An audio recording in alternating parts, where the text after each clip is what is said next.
Mart ayının 26-sı Ramazan ayının 26-cı günüdür. Martın 26-sında imsak vaxtı saat 05:07, iftar vaxtı isə saat 19:13-dədir. Ramazan ayının 26-cı gününün imsak duası belədir. İlahi, bu gün mənim səylərimi qiymətləndir, günahlarımı bağışla, əməlimi qəbul et, eyblərimi ört. Ey bəndələrini hamıdan yaxşı eşidən Allah.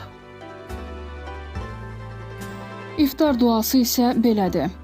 İlahi, sənin üçün oruç tutdum. Verdiyin ruzi ilə iftarımı açıram və sənə təvəkkül edirəm. Orucumu qəbul et. Həqiqətən sən duaları eşidən və hər şeyi bilənsən. Ey geniş bağışlama sahibi, mənim günahlarımı bağışla. Allah orucunuzu qəbul etsin.